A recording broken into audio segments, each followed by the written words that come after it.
Well, let's now start to analyze point by point how to eliminate all the friction points to have a perfect tuning stability, starting from the first ring of the chain, which is the tuning gears.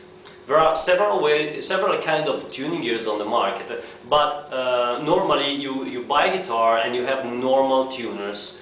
And we already saw on a dedicated video how to mount the strings so they behave just like locking tuners.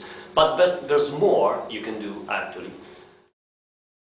So starting from the headstock, in the headstock area, all the modification that we will do will have the goal to bring the angle going from the nut to the post of each tuning gears in the range between 6 degrees and 12 degrees, which is the best and proper angle to keep the most stable tuning ever. The first thing that we can do to improve our tuning stability in the headstock area is to remove the D and G string tree. This is because on the nut you have enough angle from the nut, on the portion of string going from the nut to the tuning gear for the proper sliding of the strings. Unless you have a staggered locking tuners, which we will see later, on the other side I suggest that you keep the other string tree that lowers the B and high E string, because this helps you have the correct angle here at the nut for these two strings. Now, if you don't want to go on expensive locking tuners and you want to keep your original tuners, you can still make some nice modification to your headstock. First of all, you can replace the D and G string tree with a roller string tree like the one that I'm showing you in this photo. This one allows the string to pass on under the rollers with actually no friction at all when you use a tremolo or when you make a bending. If you want to spend just, some money but not that much, you can use Wilkinson Easy Lock tuners. Wilkinson Easy Lock tuners differ from all others because they have two slots where you can fix and wrap the strings. So you can actually use the highest one on the lower strings and make a proper angle for those. And then on the other side of the stock, on the highest E, you can use the lower one, I'm exaggerating now here, to get, to the perfect angle from the nut to the tuning post.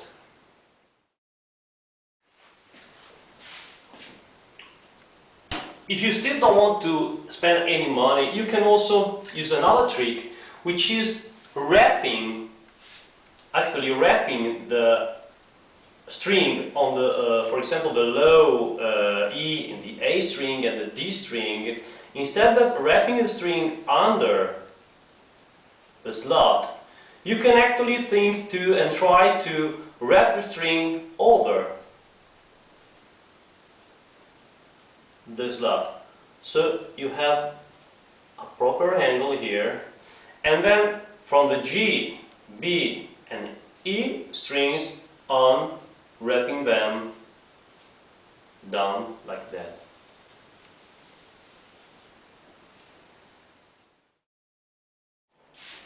Let's now talk about staggered locking tuners. There are several kind of locking tuners on the market. For example, there are some go-tos, some Shars, Sperzel, and each of them have something good that can help you keep your tuning the best way possible. But one of the most important features of locking tuners is that they can be both staggered. What does it mean staggered? It means that the post coming up over rising over the headstock has different aids. Let me show you on again an exaggerated drawing, just to let you better understand what I mean. Okay, you can buy them at different aid. Normally they are this one the same 8, this one the same 8, this one the same 8, or sometimes 3 and 3 like that. But all of them allows you to get the proper angle from the nut to the tuning post, just like that. So I suggest that when you go and buy locking tuners, you always ask for staggered locking tuners. Staggered locking tuners. Like this. So let me show you how locking tuner, staggered locking tuner works.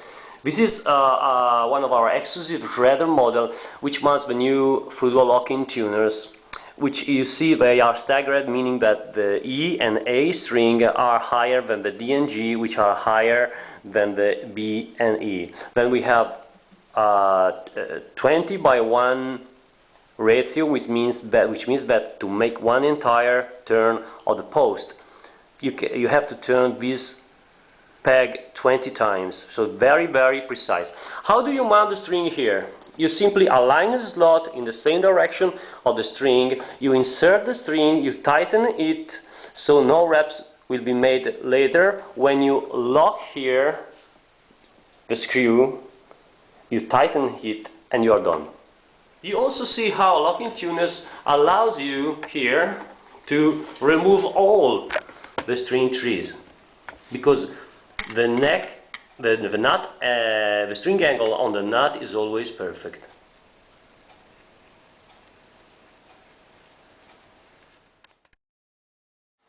Finally, there is one more thing that we can try to recreate the proper angle by staggering the post over the headstock if we don't want to buy locking tuners. We can use our normal tuners and put some shims here between the tuner and the headstock where you fix it. So by using different 8 shims, you can actually recreate the staggering and having the proper angle over that stock.